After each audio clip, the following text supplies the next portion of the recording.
I arrived in the small town of Coldwater, Maine, just after sunset. The bus left me at a lonely station, with cracked pavement and a single flickering street light. A chill ran down my spine as the wind carried the smell of wet leaves and rusted metal. The driver nodded at me without speaking and drove off, leaving me alone with my single suitcase and a sense that something in the air was not right. The town was silent. No cars, no pedestrians, only the distant croak of frogs near the river and the soft rush of wind through naked trees. I started walking toward the address I had written on a piece of paper, 14 Bellamy Street. My Aunt Margaret had passed away 2 months ago, and she had left me the house. I had never met her, and my parents rarely spoke of her. The letter from the lawyer said she had no other family. The streets felt deserted. Houses leaned against the darkness like tired old men. Many windows were boarded up. I passed a corner store with its lights off and an old ice cream sign swaying gently in the breeze. There was a mailbox at the corner, and someone had scratched a single word into the metal. Leave. I ran my fingers over the rough letters and felt the metal cold against my skin. The house at 14 Bellamy Street stood at the end of a narrow lane, surrounded by oak trees. Its paint had peeled down to gray wood, and the front gate hung crooked on one hinge. As I stepped through, the gate screeched, and the sound cut through the night like a warning. My key fit perfectly into the old lock, and the door opened with a long, reluctant groan. Inside, the air smelled of damp wood and something faintly sour, like spoiled milk. My footsteps echoed across the floorboards as if the house were hollow. Dust coated everything. A staircase climbed into darkness, and the hall stretched past the living room into the kitchen. On a small table by the stairs was a framed photograph. It showed a woman with sharp features and pale eyes. She did not smile. I assumed this was Margaret. I carried my suitcase upstairs, my hand gliding along the cold wooden banister. Every step groaned under my weight. The second floor had 3 rooms and a bathroom. I chose the bedroom at the end of the hall because it had the largest window. I placed my suitcase on the bed and looked outside. The street was empty, and the oaks cast long, skeletal shadows under the pale moonlight. I spent the next hour exploring the house. The kitchen had old-fashioned appliances, and the refrigerator was unplugged and empty. A cellar door creaked in the corner, but I decided to leave it alone for the night. In the living room, the walls were lined with bookshelves full of dusty volumes, many of them about folklore, occult symbols, and local history. One heavy book fell from a shelf when I brushed against it. It opened to a page with a drawing of a dark shape with long arms and hollow eyes. Beneath the image was a handwritten note in faded ink. It waits for the night, without sound. A sudden noise broke the silence. A thud, soft but heavy, came from upstairs. I froze. My eyes darted to the staircase. The sound came again, like a footstep or something falling on the bedroom floor. I tried to convince myself it was the old house settling, but my body did not believe the lie. Slowly, I climbed the stairs, each step louder in my ears than the last. When I reached the top, the hallway was darker than before. My bedroom door was open wider than I remembered. I stepped inside and scanned the room. Nothing seemed out of place, except for the window. It was now unlocked and slightly ajar. I was certain I had locked it earlier. Cold air seeped through the gap, and the curtains fluttered like pale hands. I locked the window again and pressed my forehead against the glass. Across the street, a figure stood under the oak tree. At first I thought it was a man, but the shape was wrong. Too thin, too tall, its head tilted unnaturally to one side. My breath fogged the glass as my heart pounded. The figure did not move. I blinked, and in that instant, it was gone. I barely slept that night. Every creak of the floor, every whisper of wind felt like footsteps. I kept my eyes on the window until the first light of dawn painted the sky gray. When I finally rose, my limbs ached with exhaustion. I decided to walk into town to buy supplies and maybe talk to someone about the house. The local grocery store was small and dimly lit. A woman behind the counter watched me with suspicion. Her hair was streaked with gray, and deep lines ran across her face. I told her I had just moved into the old Margaret Doyle house. She froze for a second before speaking. "You should not stay there." Her voice was flat but firm. I asked why, and she shook her head. "Things happen there. People see things. Some say Margaret was not alone in that house." I felt a chill. I tried to laugh it off, saying old houses always have stories, but the woman did not smile. She sold me canned food and a lantern, and wished me luck in a tone that did not sound hopeful. On my walk back, I noticed something strange. In the daylight, the houses around Bellamy Street seemed even more abandoned. Curtains hung torn, and mailboxes overflowed with yellowed letters. It felt like I had stepped into a place the world had forgotten. When I reached my front gate, it was closed. I remembered leaving it open. My stomach tightened. I pushed it gently, and it groaned as usual. Inside, the air felt heavier than before. I made my way to the living room and noticed muddy footprints on the floor. They were long and narrow, not shaped like any shoe I had seen. They led from the front door toward the cellar door. I gripped the handle of the cellar door. Cold radiated through the metal. Slowly, I pulled it open, and darkness yawned below like a hungry mouth. A smell rose from the depths, a mixture of earth and decay. I turned on my lantern and started down the creaking stairs. Halfway down, the light caught something carved into the wall. Deep scratches formed words, "Do not let it in." A sudden crash echoed above me. The front door slammed shut with a force that shook the house. My lantern flickered. Something moved in the shadows below, and a soft whisper reached my ears, too faint to understand. My instincts screamed at me to run. I stumbled back up the stairs and slammed the cellar door shut, locking it with shaking hands. That night, the whispering began. It came from the walls, the ceiling, the floor, beneath my bed. Faint words I could not fully understand, repeating over and over. My name was among them. By the third hour of darkness, I realized I was not alone in the house. Sleep never came to me that night. My body lay frozen on the mattress, and my eyes traced the shadows on the ceiling, trying to find a shape, a pattern, anything that would make sense of the whispers. They rose and fell like the tide, some soft as breath, others sharp and close to my ear. My name wove through the sound. At some point, the air in the room grew colder. My breath formed pale clouds that drifted toward the window. A sound of scratching came from the hall, slow and deliberate. I forced myself to sit up, every muscle trembling, and stared at the door.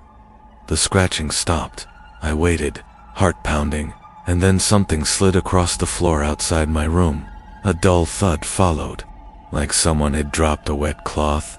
I took the lantern from my nightstand and forced myself to open the door. The hallway stretched in shadow. The faint glow from my lantern barely reached the end. My bare feet touched the cold floorboards, and I stepped forward. There, at the center of the hall, lay a single black feather. It was long and thin, slick as if wet and cold when I picked it up. I looked up instinctively toward the ceiling. Something was up there. A faint shape crouched where the hall met the roof, pressed against the wood like a spider clinging to its web.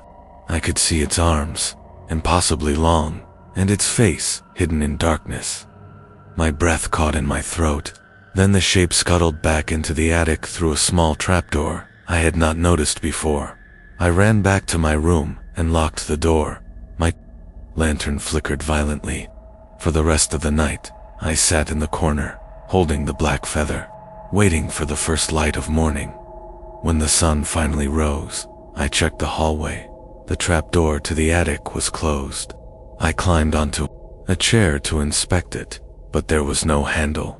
It was just a panel of wood flush with the ceiling, as if it had been sealed years ago.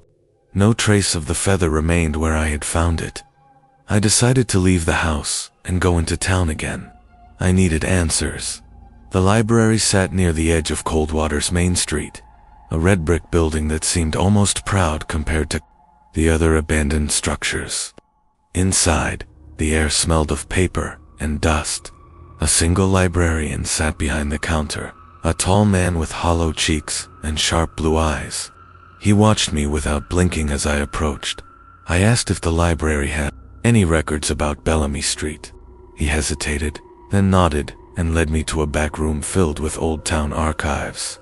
The folders were brittle, the newspapers yellowed. I spent hours reading about Coldwater's history, but most of it was dull. Fishing records, winter storms, school events. Then I found an article dated October 12, 1979. It described the disappearance of a family who had lived at 14 Bellamy Street.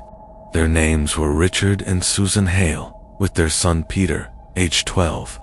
The neighbors reported strange lights in the house and the sound of wailing at night. The police searched the property, but found no bodies. The article ended with a single line: "The house has been declared unsafe and will remain uninhabited." I closed the folder with shaking hands. On my way out, the librarian spoke without looking up from his desk. "You should leave before nightfall." His voice was quiet, but heavy. I returned to the house with a sense of dread clinging to my bones. Every step on Bellamy Street felt like walking toward my own grave. The oaks swayed in the wind, their branches clawing at the air. My front gate was open again. Inside, the smell of damp earth had grown stronger. I could hear faint noises from the walls, like small animals moving. But I knew it was not animals. Not anymore. I decided I had to face the attic. I dragged the chair to the hallway, climbed up, and pressed against the trapdoor. At first, it would not budge, but then it gave way with a sharp crack. A rush of cold, stagnant air poured down on me. I lifted the lantern and hoisted myself into the darkness. The attic stretched wider than I expected. Cobwebs hung from every beam. Dust swirled in the lantern light. In the far corner, I saw something that made my blood run cold. Small piles of bones.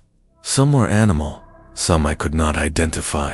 Scattered among them were dozens of black feathers. Against the far wall, deep scratches carved into the wood formed a single word: "Stay." Then I heard breathing behind me. I spun around. The lantern's light shook in my hands. Something crouched in the shadows, tall and narrow, with arms that nearly touched the floor. Its head tilted like a broken doll. The face was pale, almost human, but stretched and empty where the eyes should have been. I stumbled backward, hitting my head on a beam. The creature crawled toward me without sound, its limbs bending in ways that hurt to watch. I dropped the lantern in panic. Darkness swallowed the attic on the pitch black. I felt something cold brush against my arm. I screamed and kicked downward through the trapdoor, landing hard on the hallway floor. My lantern shattered above me, and darkness poured through the open attic. For a moment, I expected the thing to drop down after me, but the only sound was the faint whispering that had followed me since the first night. As I backed into my room and slammed the door, I realized the whispers had changed. They were no longer calling my name. They were counting. 1, 2, 3, 4, 5. The whispers moved through the walls as if the house itself breathed. I sat with my back against the door, counting along before I even realized it. My voice shook as it left my lips, like a child repeating a lullaby to keep the dark away. I pressed my hands over my ears, but it did not help. The counting seeped into my skull, a rhythm that matched the pounding of my heart. I wanted to run out of the house, into the cold dawn, and never come back, but something held me in place, a weight heavier than fear itself. The air turned icy again. My breath fogged the room. From under my bed came a soft, dragging sound. I froze. Dust shifted on the wooden floor as if fingers were tracing lines beneath me.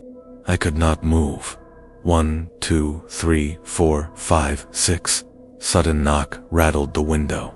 I spun around and saw nothing but the empty street. Yet the knock came again, louder, followed by a smear of black on the glass. It looked like the print of a hand, but the fingers were far too long. I backed away from the window. The whispering grew louder. I realized it was not just counting anymore. Words slithered between the numbers. Words I could almost understand but wished I could not. Come down, come see, come now. The doorknob behind me twitched. I stumbled to my feet and grabbed the nearest object, a heavy metal lamp. The knob turned halfway, then stopped. My own reflection in the dark glass of the window stared back at me, pale and trembling. I did the only thing that felt sane. I ran. The hall stretched endlessly as I sprinted toward the stairs. Every board creaked like a scream. At the bottom, the living room gaped in shadow. I saw movement near the fireplace, a flicker of pale skin. I forced myself toward the front door, but when I reached for the handle, the door was ice cold. My hand stuck for a second before I yanked it back, skin raw and red. The whispers filled the house, swirling, coming from every direction. 7, 8, 9, the counting rose like a chant. The walls trembled. A picture frame fell and shattered. I pressed my back against the door, my chest heaving, eyes darting around the dark room. Then I heard it.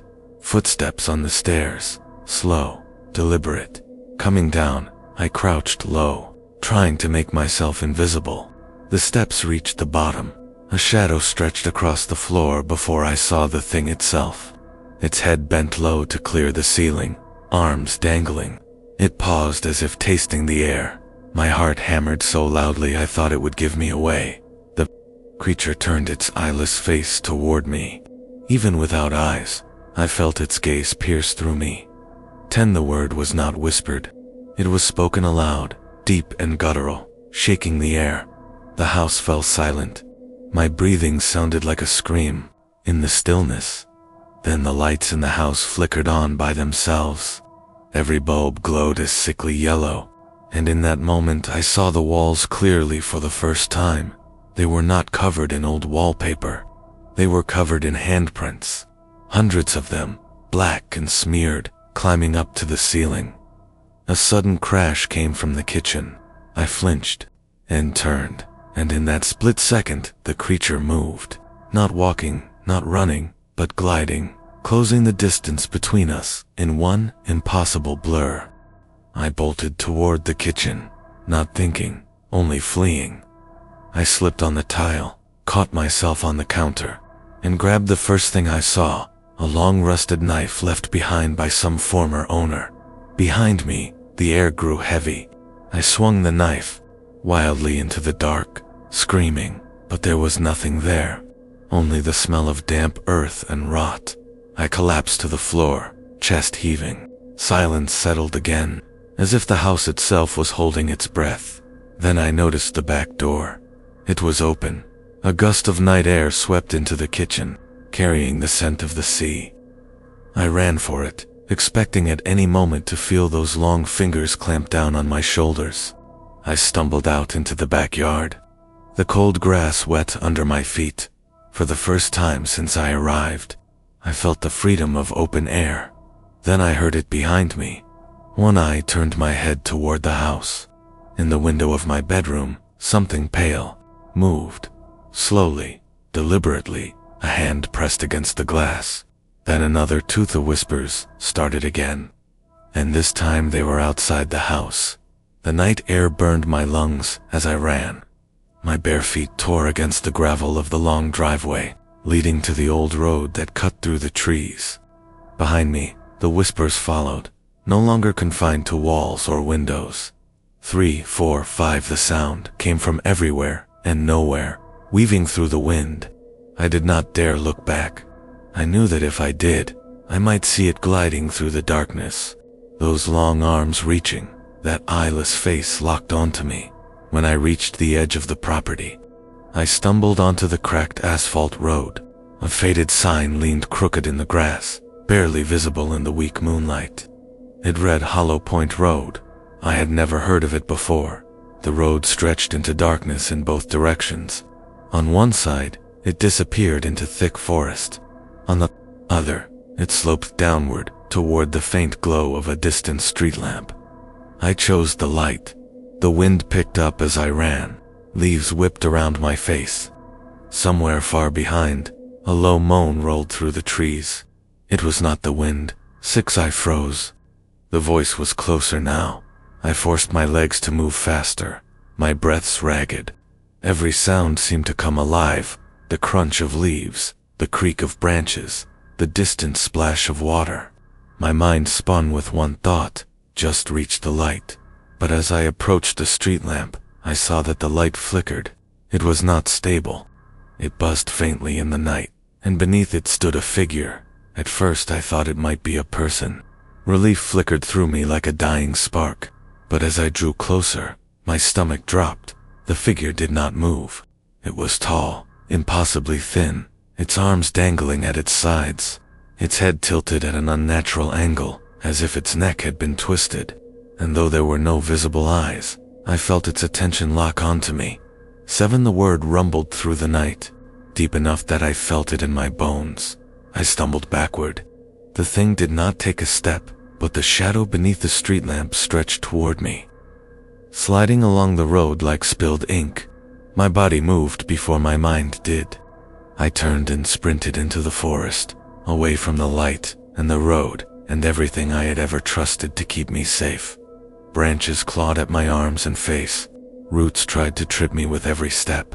I could not see where I was going, only the streaks of pale moonlight cutting through the trees. Behind me, leaves rustled with something far heavier than wind. The counting rose again, louder, faster, filling the night with a rhythm that felt like the ticking of a clock running out.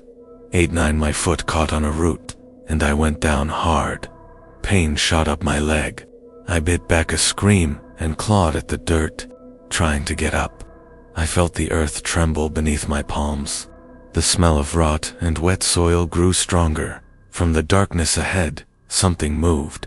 Not one thing, many. Shapes slipped between the trees. Some crawled, some floated just above the ground. All of them had too many limbs, too long, bending in, ways that hurt to watch. 10, the forest fell silent. Even the wind seemed to vanish. Then I heard a new sound, water, a river or stream somewhere ahead. I limped toward it, each step a battle against the rising panic in my chest.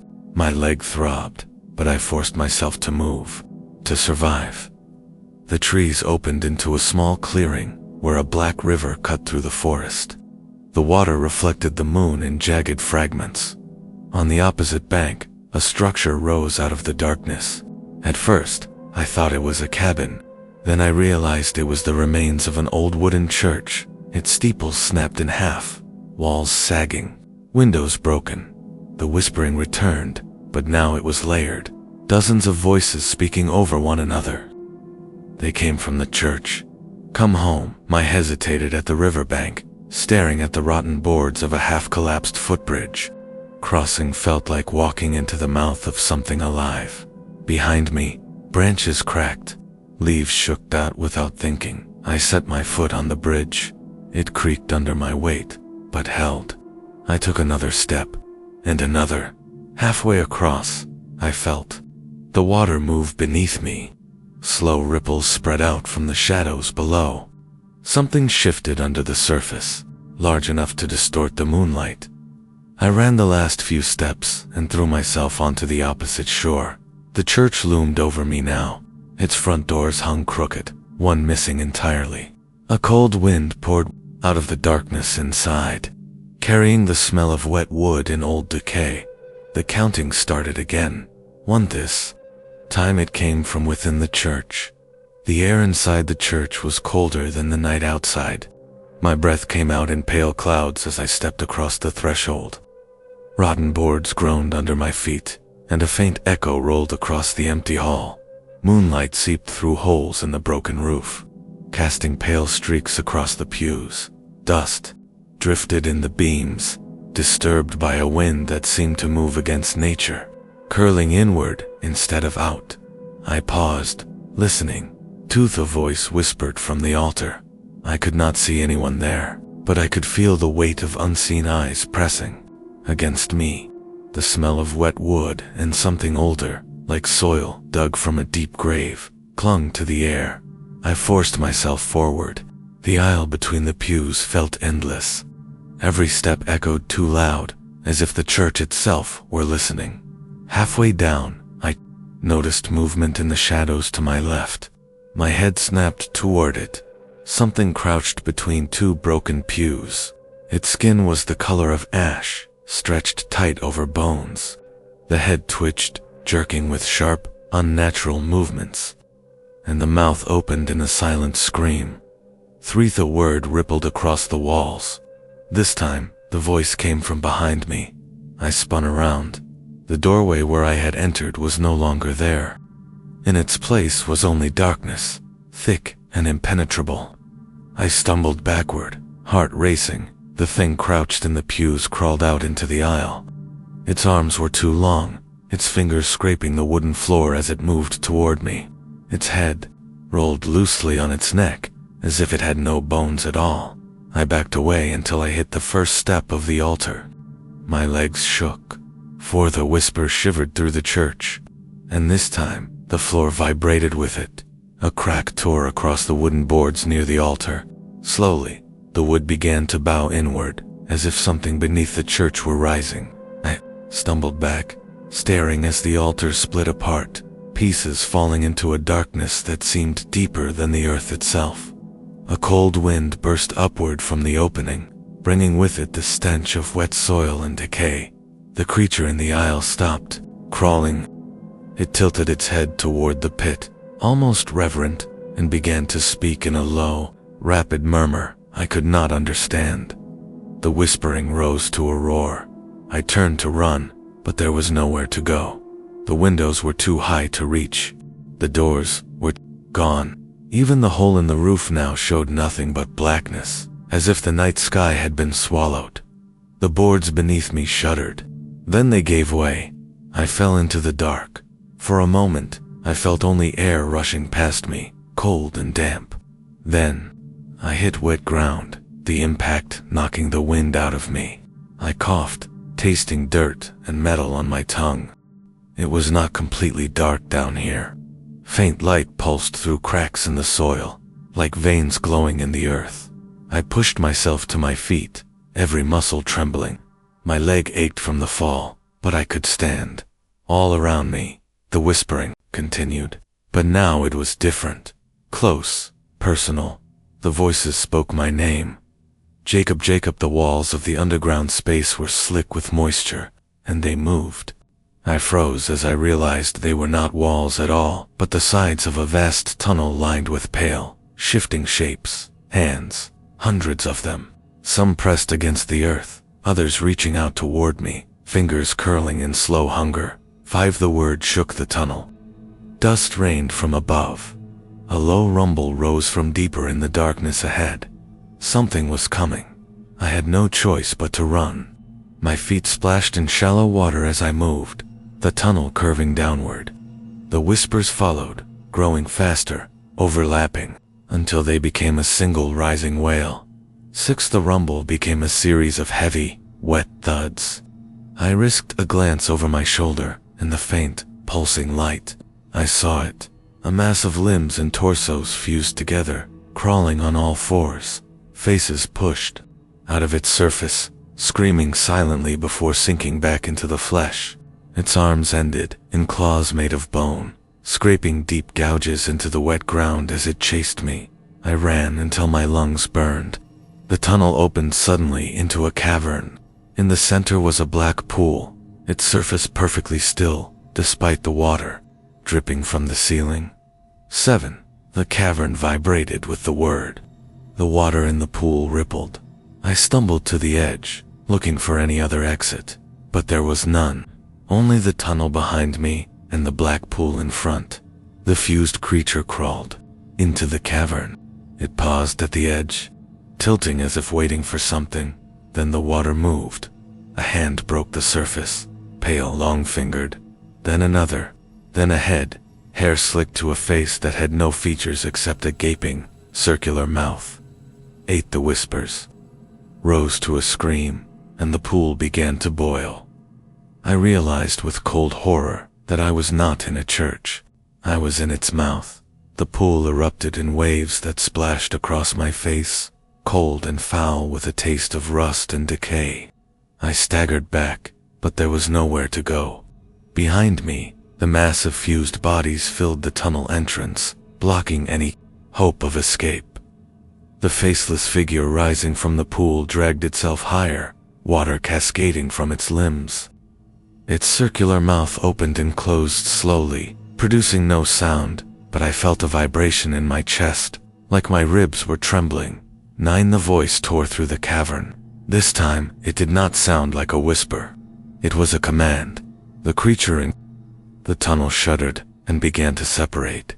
Limbs tore apart from the larger mass, reshaping into individual human-like forms. They crawled toward me, fingers digging into the wet earth. I turned to the pool, but the faceless figure was already standing on the edge. It loomed over me, its head cocking in unnatural angles, dripping black water. The circular mouth widened, revealing rows of small, sharp teeth. I ran to the side of the cavern, searching desperately for any crevice, any way out, but the walls were slick and smooth. There was only the water, the things crawling from the tunnel, and the voice counting down my life. 10. The word rolled like thunder, and suddenly the ground beneath me shifted. The cavern floor sank, tilting toward the pool. I slid helplessly, scraping my hands on the wet earth, but I could not find a grip. My legs went into the water first. The cold stole my breath. My body convulsed as the black liquid soaked my clothes, clinging to my skin like oil. Shapes moved beneath the surface. I kicked, trying to push myself away, but the water dragged me down, as if it had weight and will. I went under. Darkness swallowed everything. The water was thicker than it should have been, clinging to my face, slipping down my throat. My arms thrashed, but found no purchase. Then hands closed around my wrists. I jerked in terror, but the grip was not strong. It felt almost gentle, like something was guiding me deeper. Through the haze of black water, faint lights appeared below me. At first I thought they were reflections. Then I realized they were eyes. Dozens of them, hundreds, all staring upward from the darkness below. My chest burned. I needed air. I kicked wildly, and finally broke the surface. I gasped and screamed, spinning in the water. The cavern was gone. I was in a vast, endless lake beneath a sky that had no stars. Only a single pale light that pulsed like a heartbeat. The water around me rippled. Faces rose slowly from the lake, forming a circle around me. They were not living faces, but pale, drowned and slack, eyes white and unseeing. They whispered in unison, their mouths barely moving. Jacob, Jacob's their voices came from beneath the water, vibrating through my bones rather than my ears. I tried to swim, but every direction looked the same. The lake stretched forever. The pale light pulsed faster. A sound split the air. It was a wet, gurgling howl, distant, yet everywhere. The faces around me sank, vanishing beneath the surface. I felt movement below. Something massive swam under me, displacing the water in great swells.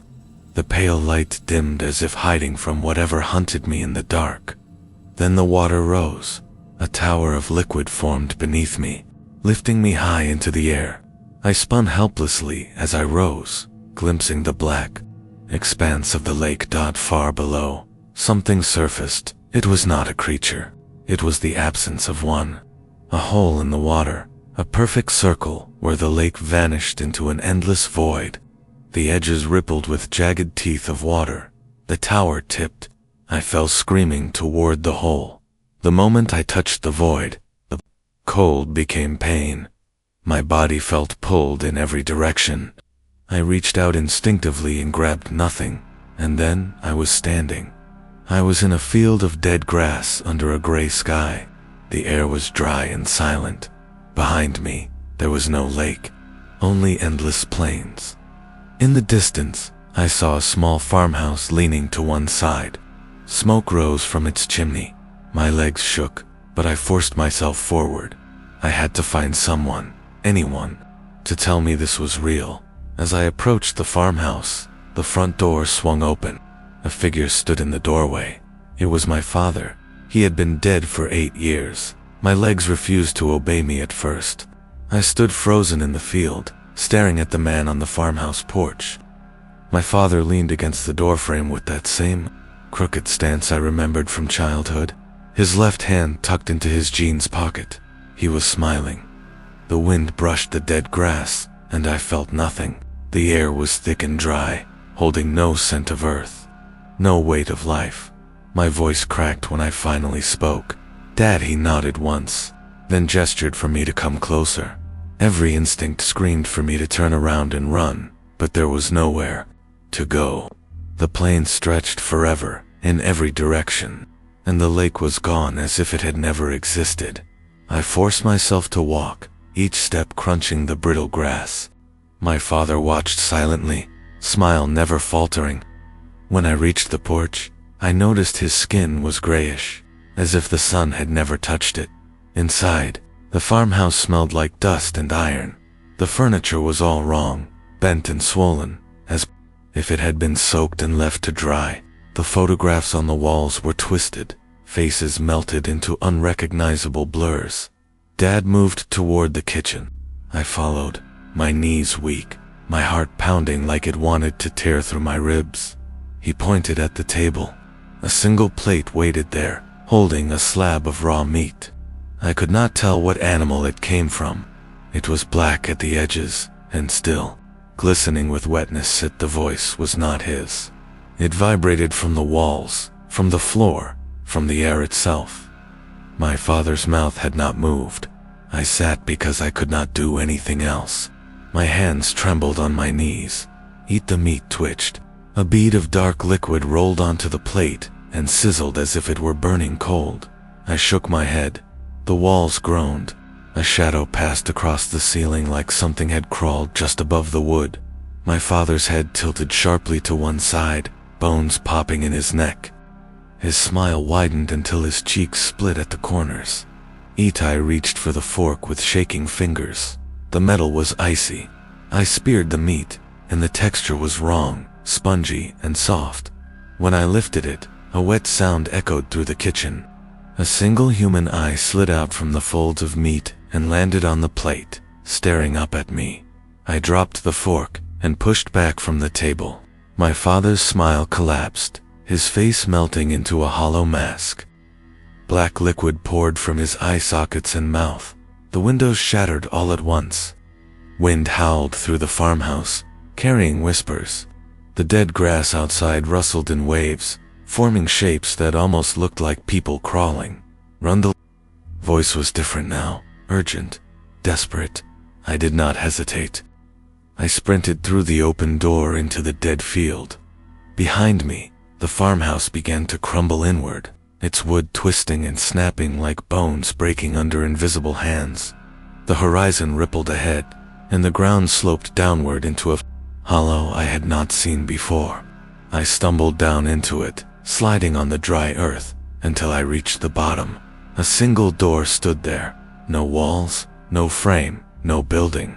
Just a black wooden door, planted in the dirt, standing by itself, slightly ajar. The whispers grew louder. I glanced behind me. The farmhouse was gone. The sky had darkened to a deeper gray, and the field was moving as if the earth itself breathed. Shapes were rising from the grass. I ran to the door. The handle was freezing to the touch. My reflection swam in the black wood, though it was wrong. My eyes were missing. I pushed the door open and stepped through. The world flipped. I was back in the cavern. The pool waited for me, still and silent. The faceless figure crouched at the edge, tilting its head like a curious animal. The circular mouth opened. 11. The voice shook the stone. The countdown had never stopped. The cavern swam in darkness, the air heavy and damp. I could not tell if I was standing on solid rock or sinking into something soft. My feet felt numb. The faceless figure crouched by the water, motionless except for the slow, twitching tilt of its head. The voice rumbled through the cave again. 11, the word vibrated in my chest. I wanted to ask what it meant, but my tongue refused to move. My body felt like it was being pressed down by a weight I could not see.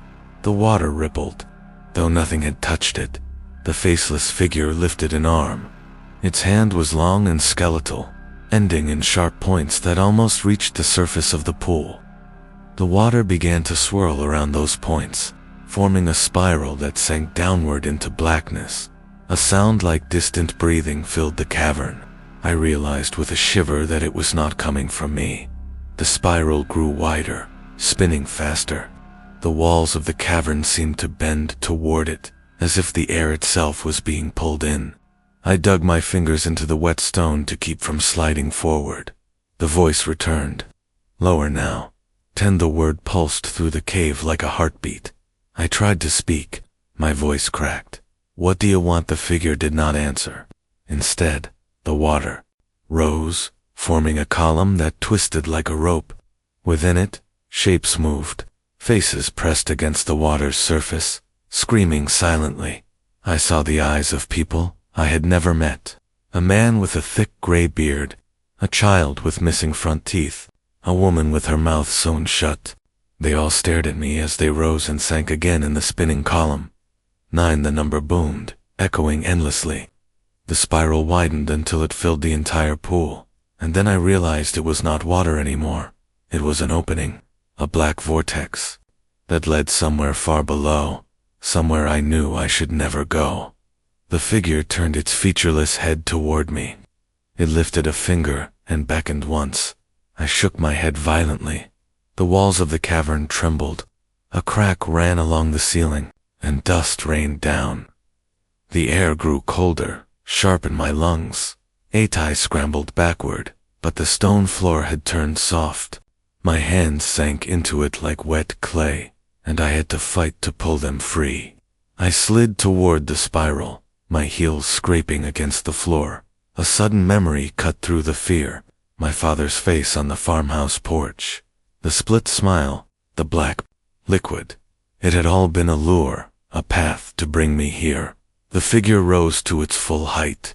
It was taller than I remembered, its head brushing the cavern ceiling. Its hands reached toward me, and a faint hum filled the air. I closed my eyes. The sound of rushing waters surrounded me. When I opened my eyes, I was no longer in the cavern. I was in a hospital corridor. The fluorescent lights flickered, and the smell of disinfectant stung my nose. I recognized the layout instantly. It was the hospital in Phoenix where my mother had died 5 years ago. The hallway stretched farther than it ever had in real life. Vanishing into darkness, the intercom crackled. A voice whispered the next number. 7A patient room door opened. By itself halfway down the hall, a dim light spilled out, casting a shadow that crawled along the floor toward me. I took one step forward, then another, my shoes squeaking on the tile. The whispering started again, rising from all around me. It sounded like my own voice. The hallway seemed to stretch forever, swallowing sound with every step I took.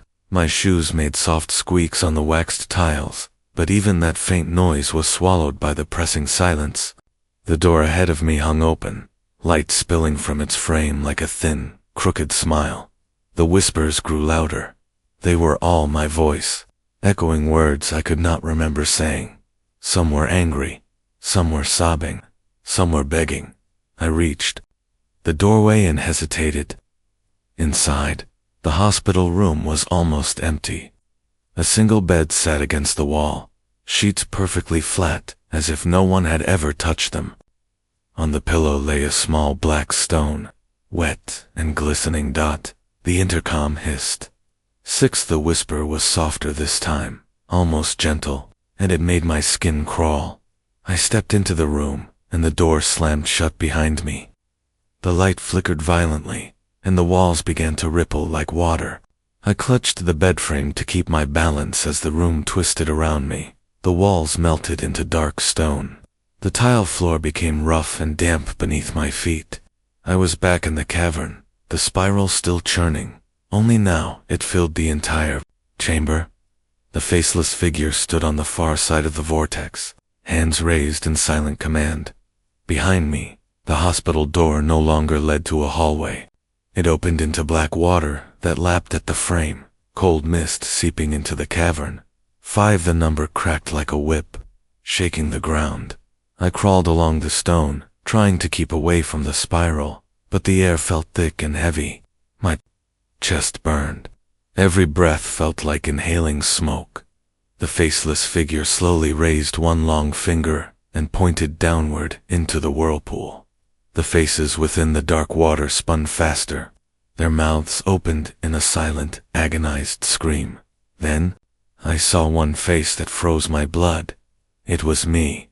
My own face stared up from the spiral, eyes wide and mouth twisted in fear. It mouthed a word that I could not hear, but I knew it anyway. Run. The cavern shook again. Dust rained from above. The spiral widened until I felt the pull of it dragging at my hands and feet. My nails scraped across the stone floor as I fought to hold on. Fourth, a voice was closer now, not an echo, but a breath against my ear. I felt a hand on my shoulder, cold, too cold. I whipped around, and my father was there, or what was left of him. His skin was pale and stretched, his eyes black hollows, his mouth yawning wider than it ever could in life. His jaw cracked as he spoke. You were always going to follow me here. He shoved me toward the spiral. I screamed, and grabbed at the jagged rocks, skin tearing from my palms. My own voice joined the chorus of whispers as I slid closer to the edge. 3 the number pounded in my skull. The faceless figure stepped into the spiral. The black water held it up like solid ground. It extended a hand toward me, patient and sure, as if it already knew I would take it. I could not breathe. My arms shook as I fought the pull. 2 the vortex roared now, a living thing hungry for me. I felt my grip weaken, my body sliding faster toward the black pit. The air stank of rot and metal. The faceless figure tilted its head, waiting, and then I slipped. The stone tore my fingers as I was pulled into the darkness. The black water swallowed me whole. My body spun through a void so dark it felt like blindness rather than night. Cold stabbed into my skin like knives. My ears filled with the sound of rushing water and thousands of whispering voices, all speaking at once, all clawing at my thoughts. I tumbled downward with no end in sight. My chest burned. My heart screamed for air. Then, without warning, I stopped. I was standing on solid ground. I blinked, shivering. I was no longer in water. I was in a long, narrow corridor made of stone. The walls were wet and glistened in the dim light of torches that lined the way. At the far end stood a massive iron door covered in scratches. The whispers grew louder. One voice came from behind the door. It was deeper now, slower, vibrating in my bones. I approached, my legs trembling, my teeth chattering from more than cold. My hand reached out and touched the door. It swung open silently. Beyond was a chamber, carved into the earth. Candles flickered in shallow alcoves, illuminating a circle of figures in tattered hospital gowns. They knelt on the floor with heads bowed. I recognized them all. Every single one of them was me. Dozens of Jacobs knelt in the circle, some weeping, some muttering, some staring blankly at the ground. Their skin was pale and damp, and their lips moved in perfect sync as they whispered a single word. 0. The sound was like a heartbeat stopping. The floor trembled. The circle of Jacobs slowly lifted their heads. Their eyes were black voids. Their mouths opened wider than humanly possible as they spoke in one voice that came from all directions. You have arrived at yourself. The ground split. A chasm yawned open in the center of the room. Out of it rose the faceless figure, taller than before. its form barely human now. Its head stretched toward the ceiling as its long arms reached for me. It spoke without a mouth. You followed the spiral. You counted the steps. You are the last number. Stumbled back. My heel hit the stone wall. I had nowhere to run. The circle of Jacobs began to crawl toward me. Their hands were cold and wet as they grabbed my arms, my legs, pulling me forward. My own voice screamed in my ears, but I could not tell if I was speaking or if it was one of them. The faceless figure crouched and lowered its hand toward my face. I felt the cold of it sink straight into my skull. My vision blurred, and I felt a second heartbeat pounding in my head. The whispers became clear at last. They were not calling my name. They were counting up. 1, 2, 3. The voices merged with mine. I felt my mind unravel, my memories shredded like paper in the wind. I was becoming one of the kneeling figures. I understood then, the countdown was never meant to end. I was the next number. I opened my mouth, and darkness poured out. 0. The last thing I saw was my own face kneeling in the circle as the spiral swallowed the world.